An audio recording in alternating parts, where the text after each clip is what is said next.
Hello Azure people, ఈ వీడియోలో మనం Azure SQL database and Cosmos DB మధ్య ఉన్న డిఫరెన్సెస్ గురించి మాట్లాడుకుందాం. ఏంటి SQL అంటే పాస్ట్, కాస్మోస్ అంటే ఫ్యూచర్ అనుకుంటున్నారా?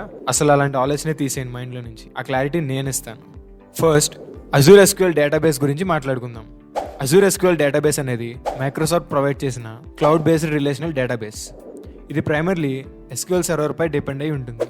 అడ్వాంటేజెస్: ట్రాన్సాక్షనల్ డేటా కోసం బాగా యూజ్ అవుతుంది, ఎఫిషియెంట్గా డేటా క్వైరీస్ చేయొచ్చు, ACID ప్రాపర్టీస్కి సపోర్ట్ చేస్తుంది, కాస్ట్ కూడా కంపేర్ చేస్తే తక్కువగానే ఉంటుంది. ఎగ్జాంపుల్, ఒక ఆన్లైన్ షాపింగ్ వెబ్సైట్కి ఆర్డర్ డీటెయిల్స్ ట్రాక్ చేయడానికి ఇలాంటి రిలేషనల్ డేటాబేస్ అవసరం. కాస్మోస్ DB అనేది మైక్రోసాఫ్ట్ ప్రొవైడ్ చేసిన గ్లోబల్లీ డిస్ట్రిబ్యూటెడ్ NoSQL డేటాబేస్. ఇది మల్టీ మోడల్ డేటాబేస్ అని కూడా అంటారు.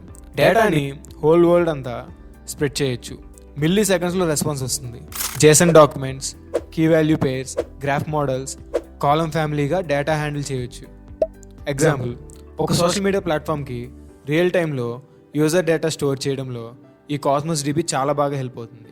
ఇక్కడ చూడొచ్చు డిఫరెంట్ వేస్లో feature comparison between Azure SQL database and Cosmos DB. When to use what? Azure SQL database మీరు స్ట్రక్చర్డ్ డేటాతో వర్క్ చేస్తున్న OLTP, ఆన్లైన్ ట్రాన్సాక్షన్ ప్రాసెసింగ్ అప్లికేషన్స్కి యూజ్ చేయాలన్నా ఇది బెస్ట్. కాస్మోస్ DB మీరు హై అవైలబిలిటీ లేదా లో లేటెన్సీతో డేటా యాక్సెస్ చేయాలనుకున్నా, JSON, గ్రాఫ్ లేదా NoSQL డేటా స్టోర్ చేయాలన్నా కాస్మోస్ DBని యూజ్ చేస్తాం. ఈ వీడియో నచ్చితే లైక్ చేయండి, ఫ్రెండ్స్కి షేర్ చేయండి, డౌట్స్ ఉంటే కామెంట్ చేయండి. మరిన్ని వీడియోస్ కావాలంటే సబ్స్క్రైబ్ టు Brolly Academy.